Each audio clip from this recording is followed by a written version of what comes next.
It is such a joy that God enabled us to meet here in this camp.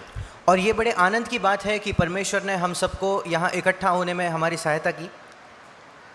I want to share something which the Lord has put in my heart, मैं ऐसा कुछ बांटना चाहता हूँ जो परमेश्वर ने मेरे हृदय में डाला है, something which the Lord has been reminding myself. और ऐसा कुछ जो प्रभु मुझे अपने आप को याद दिला रहा है। Yeah. First of all, we should be very clear about the goal that we have in our life. सबसे पहले तो हमारे जीवन में जो हमारा लक्ष्य है उसके बारे में हमें बिल्कुल साफ, हमें स्पष्ट होना चाहिए। What is the purpose of our life? हमारे जीवन का उद्देश्य या मकसद क्या है? So our objective, our goal should be very clear in our heart and minds. और हमारा जो लक्ष्य है, हमारा जो मकसद है, वो हमारे हृदय में बिल्कुल साफ और स्पष्ट होना चाहिए। In anything, if you in our life, for example, look at our career, we all have a purpose, we have a goal. और हमारे जीवन का कोई भी क्षेत्र क्यों ना हो, अगर वो हमारे काम के बारे में, अगर हमारे करियर के बारे में हम कहें, तो हम हमेशा चाहते हैं कि हमारा एक लक्ष्य हो। What we want to be, हमें आगे जाकर क्या होना है, what is our aim. हमारा लक्ष्य क्या है। So we are all used to have a goal in our life. और हम सबको ये आदत है कि हमारे जीवन में कोई ना कोई लक्ष्य होता है। So in our spiritual life, in our Christian life, our goal should be very clear in our hearts. और वैसे ही हमारे आत्मिक जीवन में, हमारे मसीही जीवन में हमारा जो लक्ष्य है हमारे हृदयों में बिल्कुल साफ होना चाहिए। Yeah, that is the one thing which the Lord has been reminding me and encouraging me and also challenging me. और ये एक चीज़ है जो प्रभु मुझे याद दिला रहा है, वो मुझे चुनौती दे रहा है और प्रोत्साहित भी कर रहा है। Second thing is, having known the goal, we should also make sure that we are making some progress towards that goal. दूसरी चीज़ ये है, एक बार हमने अपना लक्ष्य तय कर लिया है तो उसके बाद हमें ये सुनिश्चित करना है कि हम कम से कम कुछ ना कुछ प्रगति कर रहे हैं, विकास कर रहे हैं उस लक्ष्य के पास पहुंचने में। It is not enough just to know an awareness about the goal. केवल ये पर्याप्त नहीं है कि हमें हमारा लक्ष्य मालूम हो। Some movement, however small it is, should be there in our lives. हमारे जीवन में कितनी भी कम क्यों ना हो, कुछ ना कुछ हमारी उन्नति होनी चाहिए। At least some baby steps. कम से कम बच्चों के समान छोटे कदम तो भी। We should not be in the place where we were in the last year. पिछले वर्ष हम जहाँ थे, हमें इस वर्ष भी उसी स्थान पर नहीं होना है। For example, at our workplace, suppose we are demoted one level lower than last year, would you be happy? उदाहरण के तौर पर हमारे कार्यस्थल में अगर हम आज जिस स्तर पर है उससे हमें नीचे डिमोट कर दिया जाए, हमें नीचे ढकेल दिया जाए, तो तब क्या हम खुश होंगे? For our children, one of our children last year they were in 5th standard, now they are put in 4th standard. Will we accept it? या अगर हमारे बच्चे पिछले वर्ष वो 5वीं कक्षा में थे, इस वर्ष उनको वापस 4थी कक्षा में बिठाया जाए, तब क्या हम खुश होंगे? So we understand, when we have a destination, we should also make some progress. और उससे हम ये समझते हैं, जब हमारा कोई लक्ष्य होता है तो उस लक्ष्य की ओर हमें आगे भी बढ़ना है। There's a beautiful verse in Proverbs chapter 14 verse 14. नीति वचन उसके 14 अध्याय के 14 वचन में हम इस अद्भुत चीज को पढ़ते हैं। It says that I really enjoy reading this. It says that godly man's life is exciting.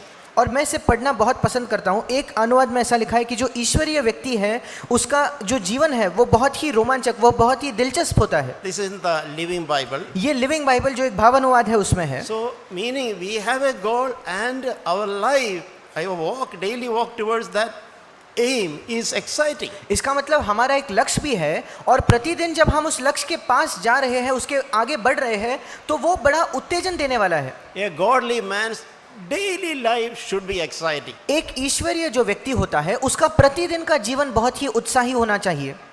Christian life is not a boring life. मसीही जो जीवन है वो एक बोरिंग जीवन, उबाऊ जीवन नहीं है। It is mentioned that first part of that verse says the backslider gets bored with himself. और लिविंग बाइबल में ऐसा लिखा है उस वचन के पहले पद में कि जो पीछे फिसलने वाला है वो अपने आप से ही ऊब जाता है। It will become a boredom for us if we are backsliding. अगर हम अपने जीवन में पीछे फिसल रहे हैं तो हमारी प्रतिदिन की चीजें हमारे लिए बहुत ही बोरिंग या उबाऊ होने लगेंगी। So it is good to ask ourselves, what is the condition of our life now? और इसलिए ये बहुत अच्छा है कि हम अपने आप से प्रश्न करें कि आज मेरे जीवन की अवस्था कैसी है। And let this thought challenge us. A godly man's daily life is exciting. और ये विचार हम सबको चुनौती देना चाहिए कि एक ईश्वरीय जीवन का प्रतिदिन का जो जीवन, एक ईश्वरीय व्यक्ति का प्रतिदिन का जो जीवन है वो उत्साही या दिलचस्प होता है। Another verse, Proverbs chapter 4:18. एक और वचन नीति वचन 4:18 में, The path of the righteous is like the light of dawn that shines brighter and brighter until the full day.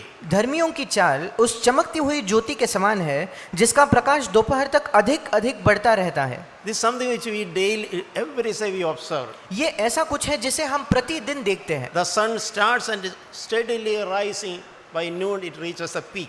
जब सूरज उगता है तो प्रतिदिन वो धीरे धीरे धीरे चढ़ता है और दोपहर तक वो बिल्कुल ऊपर जाता है। The path of the righteous should be like that. और एक धर्मी व्यक्ति की चाल बिल्कुल ऐसी ही होनी चाहिए।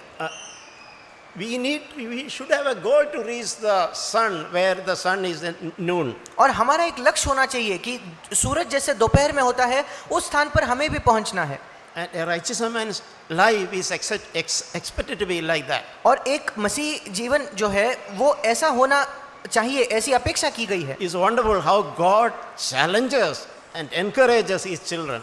ये बिल्कुल अद्भुत है कि कैसे परमेश्वर हमें चुनौती देता है और अपने बच्चों को प्रोत्साहित भी करता है। In other way, he wanted to cheer us as we make progress. दूसरे शब्दों में हम जब आगे उन्नति कर रहे हैं तो परमेश्वर खुद मानो हमें चीयर कर रहा है, हमारी तारीफ कर रहा है। So let us, that desire and sincerity be in our hearts. Lord, I want to make progress towards my God. और आइए हमारे हृदय में ये इच्छा हो, ये तीव्र इच्छा और एक ईमानदारी हो कि प्रभु मेरे लक्ष्य की ओर मुझे आगे बढ़ना है।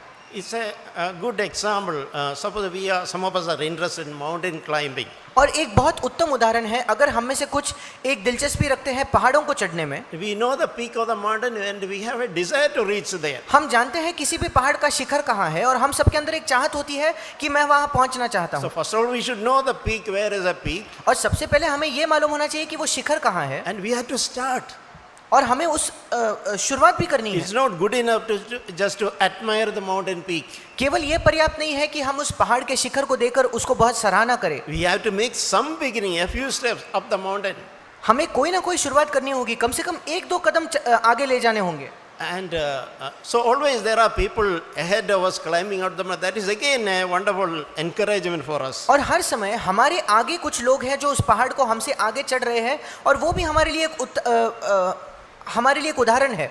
But we should never be satisfied, on the side we just carelessly standing without making an effort. पर हमें कभी इससे खुश नहीं होना है कि हम उस पहाड़ से दूर बिल्कुल लापरवाह होकर बिना किसी मेहनत के खड़े हो। So I just want to share on what is our goal. और इसलिए मैं कुछ बांटना चाहता हूँ कि हमारा लक्ष्य क्या है। That is very clearly written in Romans chapter 8 verse 29. हमारा लक्ष्य बिल्कुल साफ साफ लिखा गया है रोमियो की पत्री 8वां अध्याय 28 वचन में। It's stated there that God has predestined us to become conformed to the image of His Son. यहाँ लिखा है कि हम जानते हैं कि परमेश्वर ने हमें अपने पुत्र के स्वरूप में बनाने के लिए पहले से ही ठहराया है। Means God has already predestined. He has defined our goal. इसके मतलब परमेश्वर ने पहले से ही हमारा जो लक्ष्य है उसे ठहराया है। Yeah, that is simple. It is to be like Jesus. और वो लक्ष्य बड़ा साधारण है कि हम यीशु समान बन जाएं। To be conformed to the image of Jesus. That is our goal. कि हम यीशु के स्वरूप में बन जाए, वो हमारा लक्ष्य है। So that goal we should never forget. और हमें उस लक्ष्य को कभी नहीं भूलना है। That earnest, sincere should be there in a child of God, that I want to be like Jesus. और वो ईमानदार इच्छा और चाहत हमारे अंदर होनी चाहिए हर परमेश्वर की संतान में कि मुझे यीशु जैसा बनना है। And it's not enough to know that goal, we should also make some little progress at least. और केवल ये पर्याप्त नहीं है कि मैं उस लक्ष्य को जानता हूँ, पर हमें थोड़ा सा तो भी हमें उसके और आगे बढ़ना है। And from the previous verse, Romans 8:20, we can understand how God is excited to help us. और पिछले वचन में रोमियो 8:28 में हम देख सकते हैं कि कैसे परमेश्वर भी बड़ा उत्साह रखता है हमारी सहायता करने के लिए, To take us to that goal, to lead us to that goal. कि वो हमें उस लक्ष्य तक लेके जाए। We read that, we know that God causes all things to work together for our good to those who love God. हम जानते हैं कि जो लोग परमेश्वर से प्रेम रखते हैं उनके लिए सब बातें मिलकर भलाई ही को उत्पन्न करती हैं। Meaning anything that is happening in our life, God can work together for our goal of reaching and becoming like Jesus progressively. इसका मतलब हमारे जीवन में चाहे कुछ भी क्यों ना हो जाए, परमेश्वर उस परिस्थिति में भी हमारी सहायता कर सकता है कि हम अपने लक्ष्य में आगे बढ़े और हमारे लक्ष्य की ओर जाए, जो है कि हम पूर्ण तौर पर यीशु मसीह के जैसे बन जाए। So I hope we are refreshed, we are not forgotten our goal. और मैं आशा करता हूं कि हम सबको ये तरोताजा हो गया होगा और हम अपने लक्ष्य को भूले ना होंगे। Our goal to be conformed to be like Jesus. हमारा लक्ष्य ये है कि हम यीशु मसीह के स्वरूप में बन जाएं। And having known that, we have to aim, make a progress towards that. और जब हम इस चीज को जान गए हैं तो हमें उस लक्ष्य की ओर उन्नति भी करनी है। Transformation of our life is a lifelong process. हमारे जीवन में जो बदलाव, जो रूपांतरण होता है, ये जिंदगी भर चलने वाली एक प्रक्रिया है। It doesn't happen overnight. ये रातों रात नहीं होगा। And God is also so patient with us. और परमेश्वर भी हमारे साथ बहुत धीरज रखता है। But every day as we progress, month after month, years after year, we should make sure that we are going towards that goal. पर प्रतिदिन जब महीने बीत जाते हैं, जब प्रति साल बीतता है, तो हमें यह सुनिश्चित करना है कि मैंने उस लक्ष्य की ओर जाने में कोई उन्नति की है। If God has determined in His love that His destination He has kept for us to be conformed to His Son Jesus Christ, अगर परमेश्वर ने अपने प्रेम में इस चीज को निर्धारित किया है कि मेरे लिए उसने एक मंजिल बनाई है कि मैं यीशु मसीह के समान बन जाऊं, and He knows and He makes together all that is happening us to work towards that good. और इसलिए वो ये जानता है और हमारे जीवन में जो कुछ होता है उस सब को मिलकर हमारे भलाई को वो उत्पन्न कर रहा है। And we also should be cooperate, we also should be excited and grateful for the work of God in our lives. और फिर परमेश्वर का जो हमारे जीवन में काम है उसमें हमें भी सहयोग देना है, हमें भी उत्साही होना है और हमें धन्यवादी होना है। Psalm 73:25. भजन संहिता उसका 73 और उसका 25 वचन। The psalmist is saying, "Whom have I in heaven but you? और वहाँ भजनकार कहता है, स्वर्ग में मेरा और कौन है, And beside you I desire nothing on earth." और तेरे संग रहते हुए, या इंग्लिश में लिखा है, तेरे अलावा मैं पृथ्वी पर और कुछ नहीं चाहता। So let that desire for Jesus be in our hearts. और यीशु के लिए ऐसी इच्छा या ऐसी लालसा हमारे हृदय में हो। Whether in heaven or earth, I don't desire, I don't love anything more than I love Jesus. चाहे स्वर्ग में हो चाहे पृथ्वी पर हो, यीशु को छोड़ और किसी अन्य चीज को, अन्य वस्तु को मैं ज्यादा चाहता नहीं। Everything else is secondary. Everything is within that primary goal and desire in our मेरे lives. जीवन में बाकी सब चीजें उससे कम है और बाकी सब चीजों में भी मेरा पहला जो लक्ष्य है वो यही है। This theme is well again explained in 1 John chapter 3, और यही विषय फिर एक बार अच्छे से समझाया गया है पहला यूहन्ना उसके 3 अध्याय में, verse 2. उसका 2 वचन। We know that when He appears, we will be like Him. वहाँ लिखा है कि हम जानते हैं कि जब वो प्रकट होगा तो हम उसके समान होंगे। Because when we see, when we will see Him just as He is. क्योंकि हम उसको वैसा ही देखेंगे जैसा वो है। So that perfection of being like Jesus will happen at His appearing. और इसलिए जो वो सिद्धता है कि हम पूर्ण तौर पर यीशु के समान बनते हैं, वो यीशु मसीह के जब दूसरे आगमन के समय होगा। But now we are growing towards that. पर आज हम उसकी ओर उन्नति कर रहे हैं, बढ़ रहे हैं। So that is something we should register and pursue in our lives. और ये ऐसा कुछ है जो हमारे हृदय में होना चाहिए और इसी का हमें पीछा करना है अपने जीवन में। And there is one more thing written in the next verse, 1 John chapter 3 verse 3. और एक और बात जो अगले वचन में, पहला यूहन्ना 3 अध्याय के 3 वचन में लिखी है, And everyone who has this hope fixed on Him purifies himself just as He pure. और जो कोई उस पर यह आशा रखता है वो अपने आप को वैसा ही पवित्र करता है जैसा वो पवित्र है। Meaning everyone who has a hope that I will be like Jesus when He appears, I will also on a day-to-day basis purify myself. इसका मतलब जिस किसी के अंदर ये आशा है कि जब यीशु मसीह आएगा तब मैं उसके समान बनूंगा, वो भी अपने प्रतिदिन के जीवन में अपने आप को शुद्ध करेगा। So I'm not waiting for His coming and suddenly I will be not I progressively I am being transformed. और मैं ये इंतजार नहीं कर रहा कि एक दिन यीशु मसीह लौटेगा, उस दिन मैं अचानक उसके समान बन जाऊंगा। नहीं, प्रतिदिन मैं उस लक्ष्य की ओर आगे बढ़ रहा हूँ। So whatever we are doing, wherever we are, let this goal be there clearly in our hearts. और जो कुछ भी हम करते हैं, हम जहाँ कहीं भी हो, ये लक्ष्य हमारे जीवन में, हमारे हृदय में बिल्कुल स्पष्ट होना चाहिए। Irrespective of situations we are, God is working everything in our lives towards that goal. हमारी परिस्थिति कुछ भी क्यों ना हो, हम जानते हैं कि हमारे जीवन में प्रत्येक चीज में परमेश्वर हमें उसी लक्ष्य की ओर ले जा रहा है। In 1 Timothy Paul is encouraging Timothy. पहले तिमुथियुस में पौलुस तिमुथियुस को ये प्रोत्साहन देता है, That is in 1 Timothy chapter 4 verse 15. पहला तिमुथियुस उसका चौथा अध्याय उसका 15 वचन, He is using this expression, take pains with these things. और वहाँ वो लिखता है कि इन बातों को सोचते रहे, और इंग्लिश में लिखा है इस बात में ऐसी मेहनत कर। Meaning, if you want to grow in godliness, you have to make yourself available to the Lord. If you want to be like Jesus, we have to make ourselves available to the work of God in our lives. इसका मतलब अगर हम यीशु के समान होना चाहते हैं तो हमें अपने आप को परमेश्वर के जो काम हो रहा है हमारे जीवन में उसके प्रति अपने आप को उपलब्ध करवाना है। We cannot afford to be passive. हम निष्क्रिय होकर नहीं चल सकते। Take pains with these things. हमें बड़ा मेहनत करनी है इन चीजों में। For example, if we have a promotion interview, how much carefully we will prepare for that? उदाहरण के तौर पर अगर हमारे कार्यस्थल में हमारा प्रमोशन का इंटरव्यू होने वाला है तो उसके विषय में हम कितनी मेहनत करेंगे। We know that if I pass that exam, I am getting a good increment, a promotion. हम जानते हैं कि अगर मैं उस एग्जाम को पास कर लूं फिर मेरा इंटरव्यू होगा और मुझे प्रमोशन मिलेगा। With great interest, we will prepare for that. और बहुत दिलचस्पी लेकर हम उसकी तैयारी करेंगे। In the same way, take pains with these things. बिल्कुल वैसे ही इन चीजों में भी आप मेहनत करो, Be absorbed in them. आप उन पर ध्यान लगाया करो। And this interesting thing is written, and let your progress be evident to all. और उस वचन के अंतिम भाग में लिखा है ताकि तेरी उन्नति सब पर प्रकट हो। So this is something again the Lord was challenging me.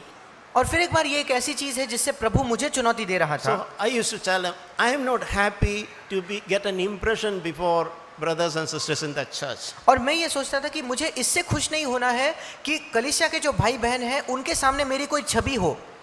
People who see me only on Sunday, their impression is very limited.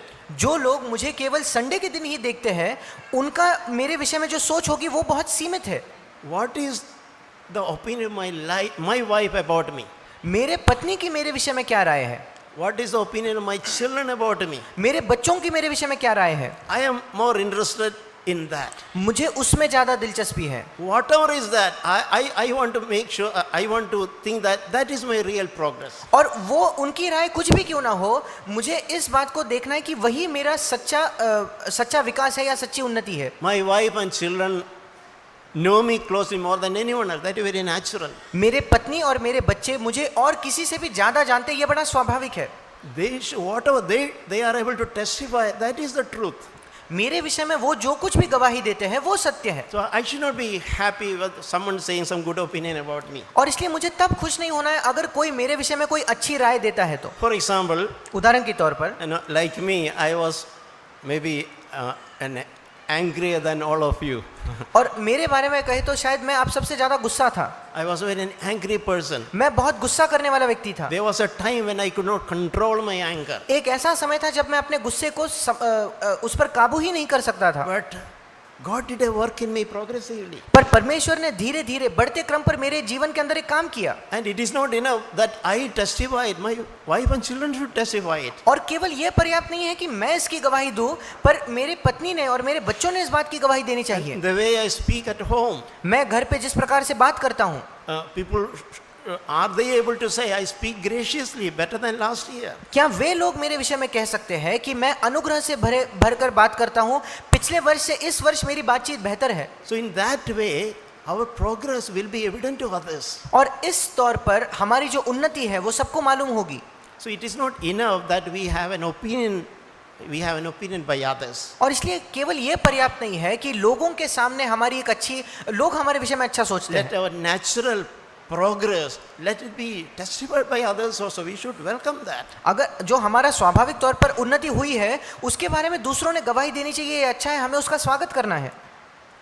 1 Corinthians chapter 9, पहला कुरिन्थियों उसका 9वां अध्याय, verse 26. 1 Corinthians 9:26. पहला कुरिन्थियों 9:26, Paul is saying, I run in such a way, पौलुस कहता है मैं इस रीति से दौड़ता हूँ, with an aim I run. मैं एक लक्ष्य के साथ दौड़ता हूँ। I don't box as if I am beating the air. मैं मुक्कों से लड़ता जब हूँ, मैं ऐसे नहीं लड़ता मानो हवा को पीटता हूँ। Meaning my battle, my boxing is not just playing around. मानो जो मेरा संघर्ष है, मेरी मुक्केबाजी जो है, वो केवल खेल कूद के लिए नहीं है। I run this race with aim in my heart. मैं इस दौड़ को इस प्रकार दौड़ता हूँ कि मेरे हृदय में एक लक्ष्य है। And not only that, he is saying that as I am very clear about being goal, और इससे वो कहता है कि मैं बिल्कुल साफ हूँ कि मेरे सामने लक्ष्य क्या है, and I am determined to make some progress. और मैं बिल्कुल मैंने निश्चय किया है कि मुझे कोई ना कोई उन्नति करनी है। In that context, Paul is saying, I discipline my body and make it my slave. और इसलिए पौलुस 27 वचन में कहता है, मैं अपनी देह को मारता कूटता और वश में लाता हूँ, So that after I have preached to others, I myself will not be disqualified. कहीं ऐसा ना हो कि औरों को प्रचार करके मैं आप ही किसी रीति से निकम्मा ठहरूं। We read a verse from Matthew chapter 24, verse 13. मत्ती 24 उसके 13 से हम पढ़ेंगे। It reads that the one who endures to the end, he will be saved. और वहां लिखा है, जो अंत तक टिका रहेगा, धीरज धरे रहेगा, उसी का उद्धार होगा। So suppose we are joined a marathon race. और सोच लीजिए अगर हमने एक मैराथन दौड़ में हिस्सा लिया है, Just having joined a race doesn't mean that I have won. केवल इसलिए कि मैं किसी दौड़ में मैंने हिस्सा लिया है, उसका यह मतलब नहीं कि मैं जीत चुका हूँ। If I give up halfway, I will not get a prize. अगर मैं बीच में ही छोड़ दूंगा तो मुझे उसका जो प्राइस है, प्रतिफल नहीं मिलेगा। It is as simple as that. ये बिल्कुल उतना ही साधारण है। Meaning it is not enough to say that once upon a time I received Jesus as my savior. इसका मतलब ये कहना पर्याप्त नहीं है कि किसी एक समय मैंने यीशु मसीह को अपने उद्धारकर्ता के तौर पर स्वीकार किया That था। is just a beginning. ये तो केवल शुरुआत थी। But is Jesus saving us from our sins? पर क्या यीशु मसीह हमें अपने पापों से छुड़ा रहा है, उद्धार दे रहा है? Or are we just happy in forgiveness of sins? या केवल हम अपने पापों की क्षमा से ही खुश हैं? So just having a beginning is not good enough. और इसलिए केवल शुरुआत करना ये पर्याप्त नहीं है। Are we satisfied? I have begun a life. Are we satisfied with that? क्या हम इसी से संतुष्ट तो नहीं हो गए कि हाँ मैंने शुरुआत कर दी है? We will be saved when we endure till the end. हमारा उद्धार केवल तब होगा जब हम अंत तक धीरज धरेंगे। It is not enough to have a start. We have to reach the destination. ये पर्याप्त नहीं है कि हमने शुरुआत की है, हमें उस मंजिल तक पहुंचना है। That's what is reflected in again Paul saying in 2 Timothy chapter 4 verse 7. और यही पौलुस फिर एक बार दूसरा तिमुथियुस उसका 4 अध्याय के 7वें वचन में कहता है, I have fought the good fight. मैं अच्छी कुश्ती लड़ चुका, I have finished the course मैंने अपनी दौड़ पूरी कर ली है, and I kept the faith. और मैंने विश्वास की रखवाली की है। So Paul is telling this towards the end of his life. और पौलुस ये अपने जीवन के अंत में कह रहा है। He is not saying I am happy once upon a time I started. वो केवल ये नहीं कह रहा कि मैं इसी से खुश हूँ कि किसी एक समय मैंने अपने जीवन में शुरुआत की He थी। is confessing, he is proclaiming that I have fought a good fight of faith. वो ये घोषणा कर रहा है, ये मान रहा है कि मैंने एक अच्छी कुश्ती, विश्वास की अच्छी कुश्ती लड़ी है। And he is saying that I have finished the course. और वो कहता है कि मैंने अपनी दौड़ पूरी कर ली है। Yeah. So I want to encourage dear brothers and sisters. और मैं आपको, मेरे प्रिय भाई और बहनों, आपको प्रोत्साहित करना चाहता हूँ। Where are we in our race? हम अपनी दौड़ में कहाँ हैं? If you are left halfway, come back to the track. अगर हम आधे में ही उस दौड़ को छोड़ चुके हैं तो आइए हम फिर एक बार उस स्थान पर लौट आए। Even we have gone backwards. Wake up. Come, walk forward. अगर हम पिछले दिशा में भी पीछे भी फिसल गए हैं, कोई बात नहीं, आज हम जग जाए और आगे बढ़ने लगे। God is so merciful to us. परमेश्वर हमारी ओर बहुत दयावंत है। Even you have faltered, our steps have faltered, you have not made progress. God wants to encourage us. यद्यपि हमारे कदम लड़खड़ाए होंगे, यद्यपि हमने उन्नति नहीं की होगी, पर परमेश्वर हमें प्रोत्साहित करना चाहता है। Don't be disheartened, आप निराश ना होना, but don't give up. पर हार भी ना मानना। Be sincere, accept and restart. ईमानदार होकर इन चीजों को मानकर फिर एक बार शुरुआत So कीजिए। may God really touch our hearts, encourage us. और परमेश्वर वाकई हम सबके हृदयों को छुए और हमें प्रोत्साहित करे। If any of us in any area we have faltered our steps, अगर हम में से कोई भी किसी भी क्षेत्र में हमारे कदम लड़खड़ाए हैं तो we are seen in tracks, we are also seen some tracks, sometimes we trip and fall. हमने कई बार दौड़ में देखा है कि कुछ लोग गिर जाते हैं, But don't remain there. पर केवल वहीं जमीन पर न लेटे रहे। Get up and run as fast as we can. उठिए और फिर एक बार जितना तेज संभव है उतने तेजी से दौड़िए। I heard even in the marathon race, people are fell down, tripped and fell down. They ran and still they won the race. और मैंने मैराथन दौड़ के विषय में भी सुना है, ऐसे लोग हैं जो फिसल कर गिर गए, उसके बावजूद वे उठकर उस स्थान से भी आगे जाकर वे जीते। If you have messed up our life in the past, अगर हमने अपने जीवन को अतीत में बिगाड़ दिया है तो we can take corrective action. आज हम कुछ सुधार करने के कदम उठा सकते We हैं। can repent again, come back. हम मन फिराकर लौट सकते हैं। We can restart our race. हम अपने दौड़ को फिर एक बार शुरुआत And, कर सकते हैं। the rules of the kingdom of God are so different than the worldly rules. और इस संसार के जो नियम है उससे परमेश्वर के राज्य के नियम बिल्कुल अलग है। Sometimes those who started late or those who are wasted away, they can go race ahead of others. कई बार जो लोग बहुत देरी से शुरुआत करते हैं, जो लोग अपने जीवन में पीछे फिसल चुके हैं, वो ऐसी उन्नति करते हैं कि कई और लोगों के वो आगे निकल जाते So हैं। there is no place for discouragement. और इसलिए निराशा का कोई स्थान नहीं है। That is what we learn from the story of the prodigal son. और उस उड़ाऊ पुत्र की कहानी से हम यही सीखते हैं।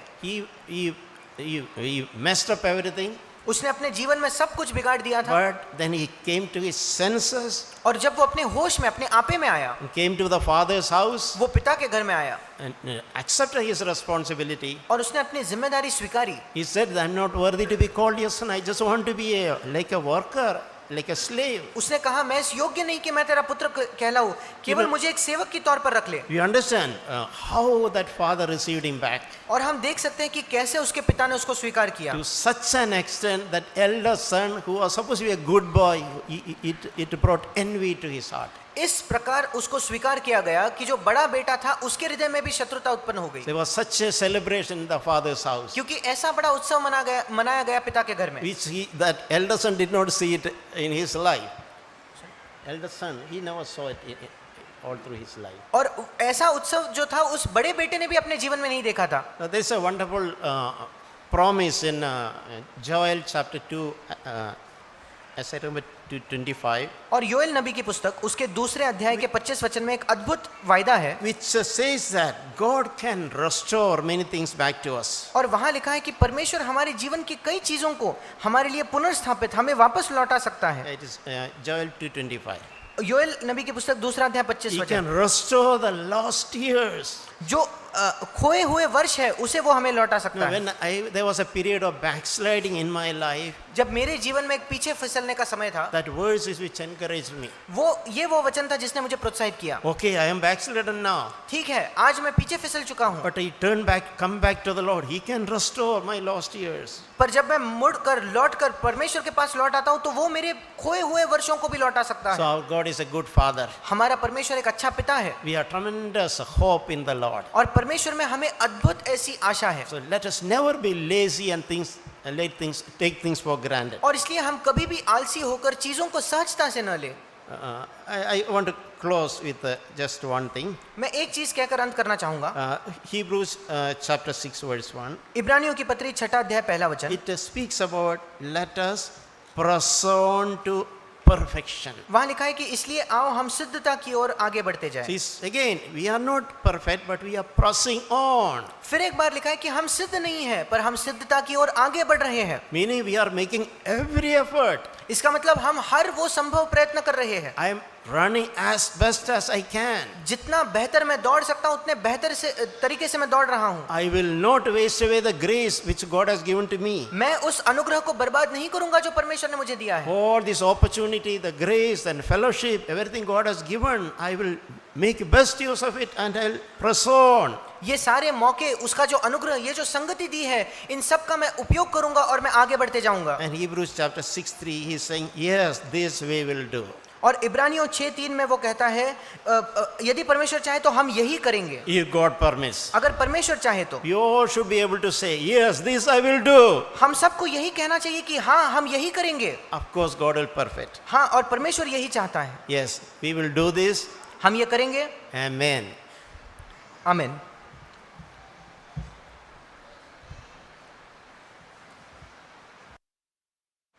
Good evening, brothers and sisters.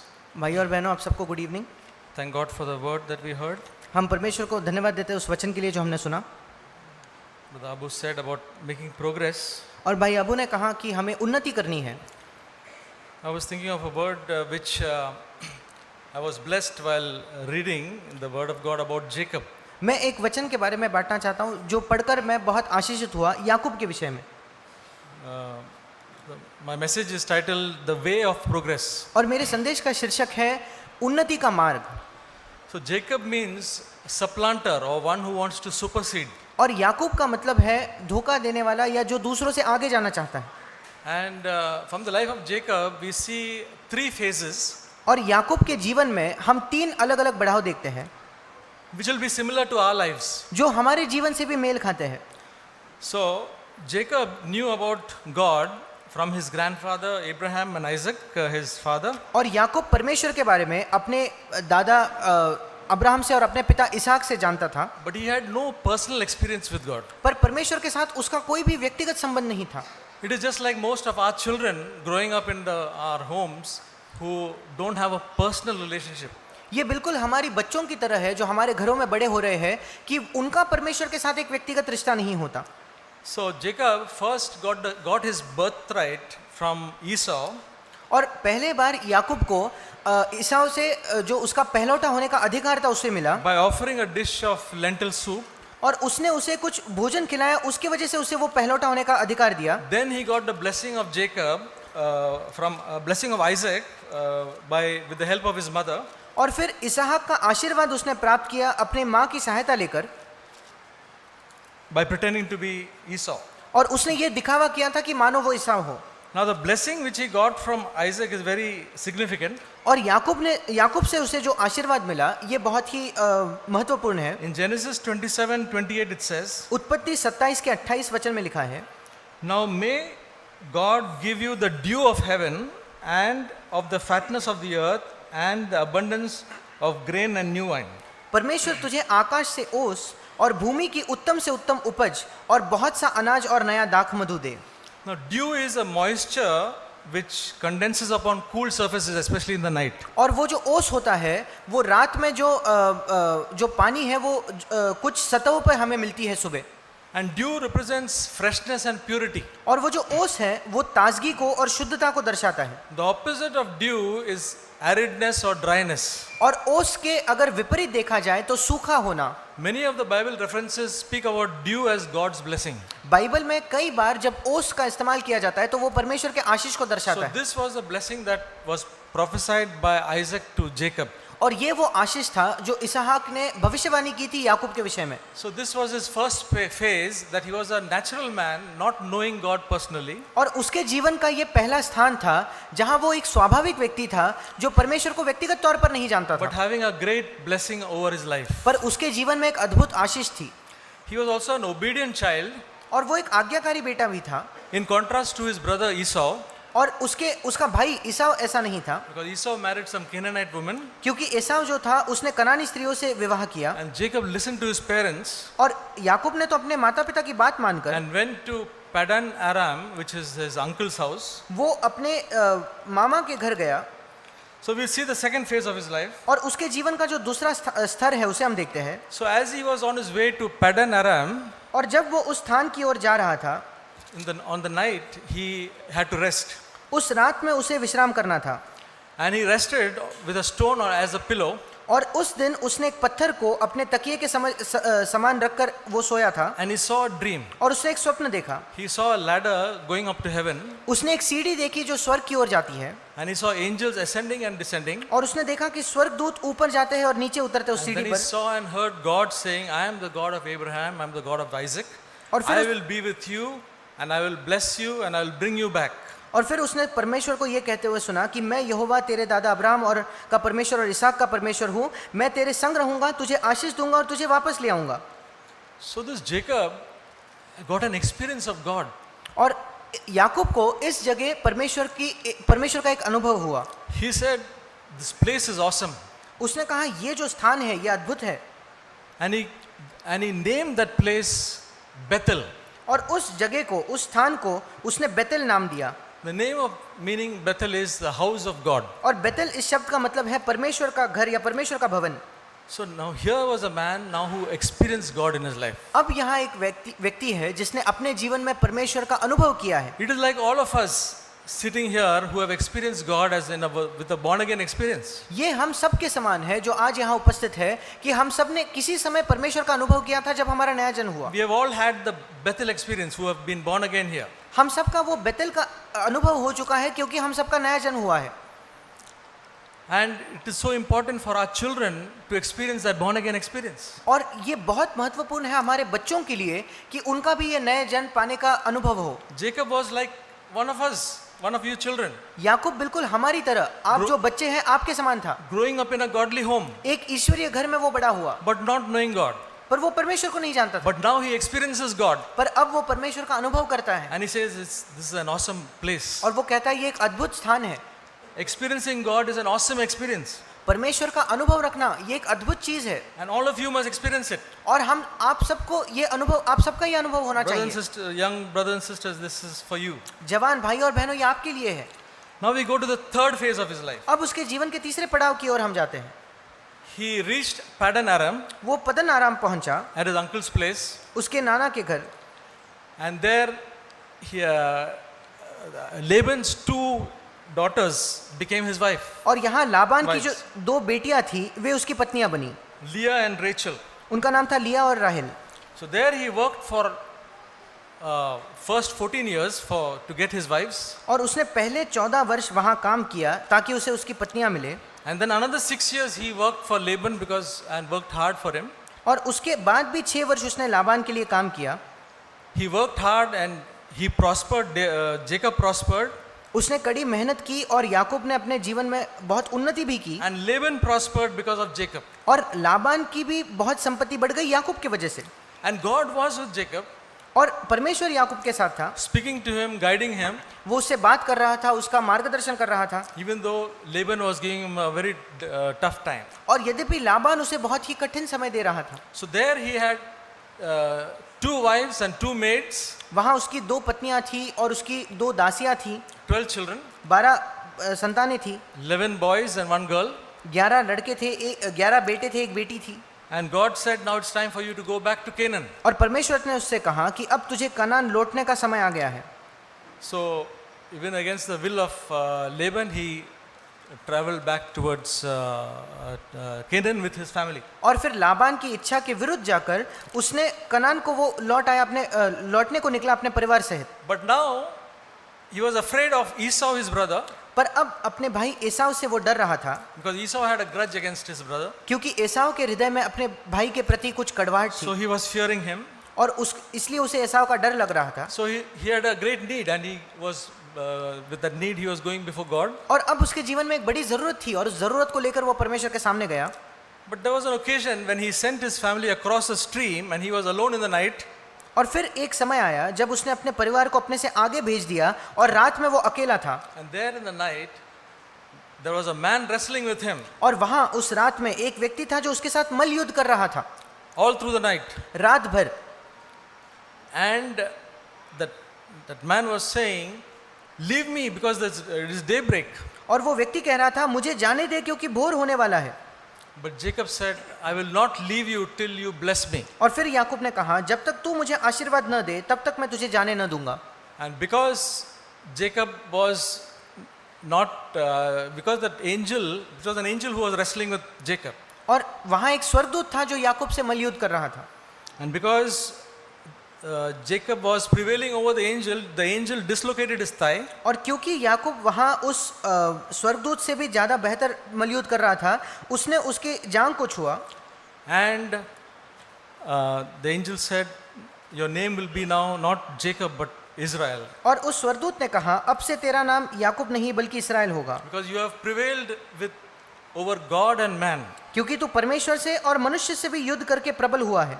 You have striven with God and man and prevailed. तूने परमेश्वर और मनुष्य से युद्ध किया, संघर्ष किया और प्रबल हुआ. Jacob again had a wonderful experience in his life. फिर एक बार याकूब के अपने जीवन में एक अद्भुत अनुभव हुआ. This was much more awesome than the earlier one. ये जो अनुभव था ये पहले के अनुभव से कई अधिक अद्भुत था. You know what he named this place? और इस जगह का नाम याकूब ने क्या रखा? Peniel, उसने रखा pineal. which means the face of God. और पनियल का मतलब है परमेश्वर का मुख. Now he not only experienced God, but he had a direct encounter with God. अब ना केवल उसने परमेश्वर का अनुभव किया था, पर पहले बार उसने परमेश्वर के आमने सामने उसके साथ उसका अनुभव रहा था, With God speaking to him and him speaking back. जहां परमेश्वर उससे बात कर रहा है और वो वापस परमेश्वर से बात करता That is है। called fellowship. ये है संगति। He came to the place of fellowship with God. वो ऐसे स्थान पर आया जो ऐसा स्थान था परमेश्वर के साथ संगति होने का, Peniel. Paniyal. Brothers and sisters, what is our experience? भाई और बहनों, हमारा अनुभव क्या है? Is our experience only a Bethel experience? क्या हमारा अनुभव केवल बेतेल तक ही सीमित है, Just being born again? केवल नया जन्म पाना? Have we come to that Peniel experience in our life? क्या हम अपने जीवन में उस पनेल के अनुभव तक आ गए हैं, Where Jacob said, I will not leave you till you bless me. जहां याकूब कहता है कि मैं तुझे तब तक नहीं छोड़ूंगा जब तक तू मुझे आशीर्वाद ना दे? Brothers and sisters, this is the way of the progress. भाई और बहनों, ये है उन्नति करने का मार्ग। I want to tell one thing that now, one big example. और मैं इसका एक बड़ा उदाहरण देना चाहता हूँ। You may not remember much of what I said, but this you'll remember. शायद अब तक जो मैंने कहा उसमें से आप बहुत कुछ याद न रख पाओ, पर ये आप याद रखोगे। Our life is, we compare our life like a cupboard और हम अपने जीवन की तुलना एक कबर्ड के साथ कर सकते हैं। having 4 lockers, for example, एक अलमारी से कर सकते हैं जहाँ 4 लॉकर्स हैं। each having a key. Her locker की अपनी अपनी एक चाबी है। And as children of God, we say 3 of the keys we are handing over to Jesus. और परमेश्वर के संतान होने के नाते अगर हम 3 जो उसकी चाबियां हैं यीशु को थमाते हैं, But 1 key we are holding back. पर एक चाबी है जिसे हम अभी भी अपने पास रखे हुए हैं। We are saying, Jesus, you take these 3 keys and you can open the locker. और हम कहते हैं कि यीशु तू इन 3 चाबियों को ले और इन 3 जो लॉक है उसे तुम खोल सकता है। But this 1 key I'm hesitating to give. पर एक जो चाबी है मुझे बहुत हिचकिचाहट होती है देने में, Because if Jesus opens that, he may say, take out something from here. क्योंकि अगर यीशु मसीह उस चाबी को लेकर खोल दे तो फिर वो कहेगा कि इसमें से कुछ चीजें तुम निकाल दो, And for us, that is very important. और हमारे लिए वो चीजें बहुत महत्वपूर्ण है। We are not willing to do that. हम ये करने के लिए तैयार नहीं हैं। But I want to say that if you love Jesus, पर मैं ये कहना चाहता हूँ, अगर आप यीशु से प्रेम करते हो तो there is hope for all of us. फिर हम सबके लिए एक आशा है, Because that is our desire, to give Jesus our whole heart. क्योंकि यही हमारी इच्छा है कि हम यीशु को अपना पूर्ण हृदय देना But चाहते there हैं। is one thing which is hindering us. पर एक चीज है जो हमें पीछे पकड़ती है या हमारे बीच में बाधा लाती है, And because of that, we are stuck at Bethel. और इसी वजह से हम आज भी उस बेतेल तक ही सीमित है, वहीं अटक गए हैं। We are not proceeding to Peniel. हम पनियल तक आगे उन्नति नहीं कर रहे। But there is a wonderful prayer we can pray, पर एक अद्भुत प्रार्थना है जो हम कर सकते हैं, which a godly man by the name F.B. Mayer prayed. और जो एफ.बी. मेयर नाम के एक ईश्वरीय व्यक्ति की प्रार्थना थी। He himself was in the same place. वो खुद उसी स्थान में था, A very great man of God, doing a lot of service, but there was something questionable in his life. और परमेश्वर का एक महान वो व्यक्ति था जो अद्भुत चीजें कर रहा था, पर उसके जीवन में ऐसी कुछ चीजें थी जो शायद सही नहीं थी। And he said, and he got this prayer through C.T. Studd.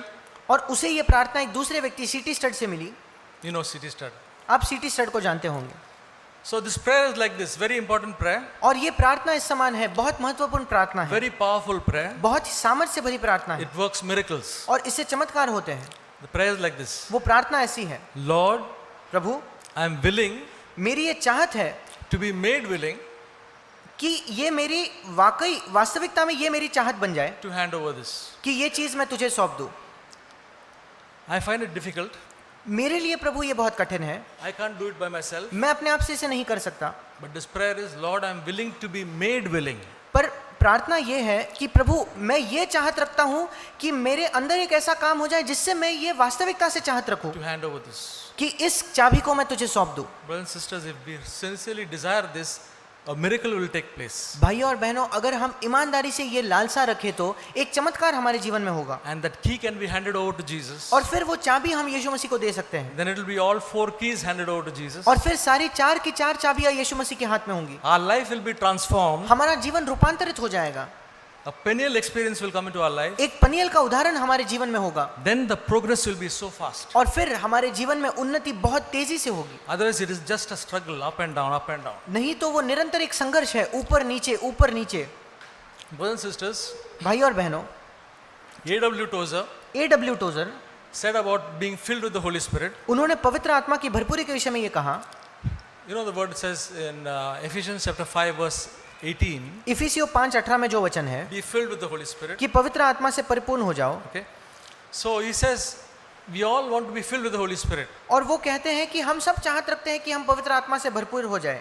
But he said, take for instance, we come with a cup and we say we want to fill it. पर उदाहरण के तौर पर वो ये कहते हैं, मानो हमारे पास कोई कप कोई प्याला हो, उसको हम लेकर आते हैं और हम उसे भरना चाहते हैं But if तो। that cup has got some content in it, पर अगर उस प्याले में पहले से ही कुछ मौजूद है तो, say it has got 20% of liquid, और 20% उसके अंदर कोई पेय है तो, and we are just topping it up.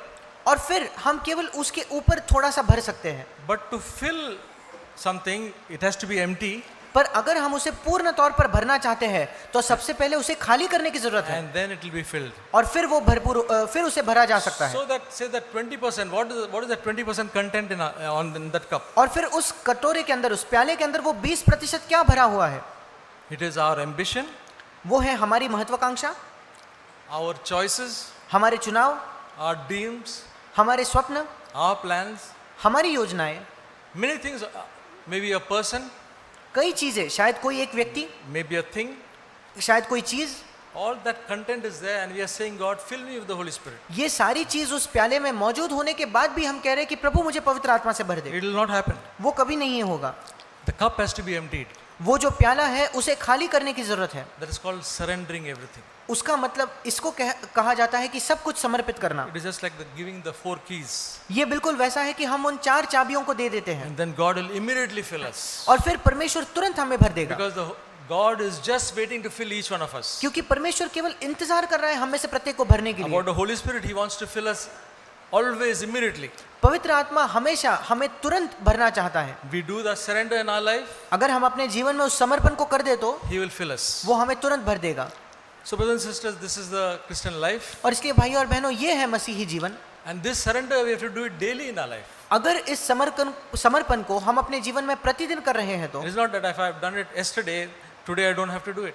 ऐसा नहीं कि अगर ये समर्पण मैंने कल किया है तो आज मुझे नहीं करना होगा। We have to live a surrendered life every day in our life. हमारे जीवन में प्रतिदिन हमें एक समर्पित जीवन बिताना So, है। brothers and sisters, this I believe is the way of progress. और भाई और बहनों, मेरा ये विश्वास है कि ये है उन्नति का मार्ग। Otherwise, there is no progress. We are going around in the same circle. नहीं तो हमारे जीवन में कोई उन्नति नहीं होगी, हम उसी स्थान के इर्द गिर्द घूम रहे होंगे। We do this and we see this, as Brother Abu was saying, the path of the righteous is like the light of dawn that shines brighter and brighter. पर अगर हम ये कहेंगे तो जैसे भाई अबू ने कहा कि धर्मियों की चाल उस सूरज के समान होगी जो तेज होती जाती है। And the dew of heaven is the one which will keep us fresh and pure in our life. और स्वर्ग की वो ओस है जो हमारे जीवन में हमें ताज़ा रखेगी और हमें शुद्ध रखेगी। May God help us. परमेश्वर हमारी सहायता करे।